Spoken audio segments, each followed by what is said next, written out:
In a pristine suburban backyard, a golden retriever named Marley sat perfectly still, the very picture of a good boy.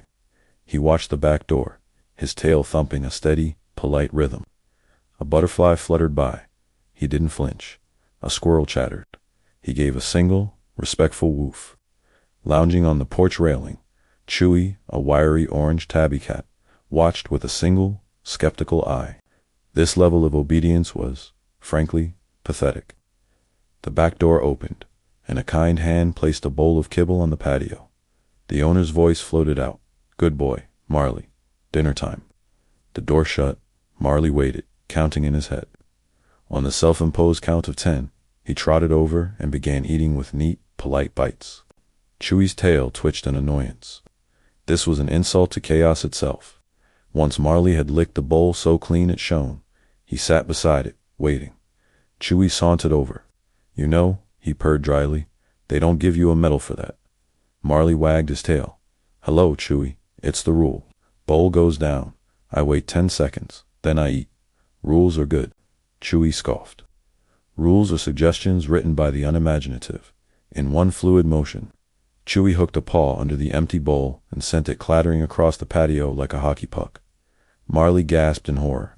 The noise brought the owner to the window, but instead of scolding, they laughed. "Silly cat," they called out before disappearing. Marley was stunned. You broke the rule." And they laughed. Chewie licked his paw, the picture of nonchalance. They found it entertaining. They rewarded me with attention. Observe, puppy. This is lesson 1. Controlled anarchy gets the laugh. And so began Marley's apprenticeship in chaos.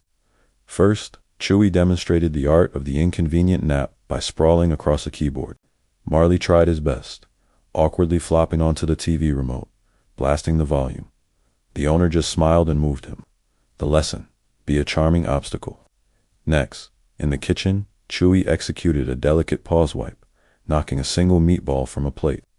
When Marley attempted it, his powerfully wagging tail sent the entire plate crashing to the floor. He froze in terror, but his guilty face just made the owner laugh. Lesson 2: the scale of the crime must match the cuteness of the perp. Finally, in the garden, Chewie nibbled a single flower head with artistic disdain. Marley, filled with enthusiasm, tried to nibble delicately, but ended up digging up the entire petunia bed, sending mud flying everywhere. The new lesson was clear. Subtlety is for cats. Dogs go big.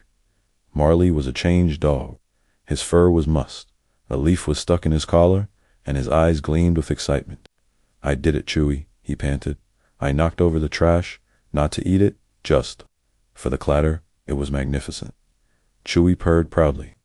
"You're a natural. Now, for your final exam." He nodded towards a shiny garden hose, neatly coiled. "They have imprisoned the water serpent. Your task: liberate it. Unleash glorious soaking chaos." Marley stared at the hose. This was the final boss of naughtiness. "I can do it," he said, determined. He grabbed the end of the hose in his teeth and pulled. Just then, inside, the owner turned on the faucet. Water blasted from the nozzle, hitting Marley right in the face. He dropped the hose, which began thrashing like a wild serpent, drenching everything in sight. Marley, soaked and surprised, started barking with pure joy, leaping and dancing in the spray. From the dry safety of the fence, Chewie watched, a look of profound pride on his face. "Beautiful," he purred. "A masterpiece of mess." The owner ran out and turned off the water. The yard was a muddy disaster. In the middle of it all stood Marley, soaked, happy, and covered in mud.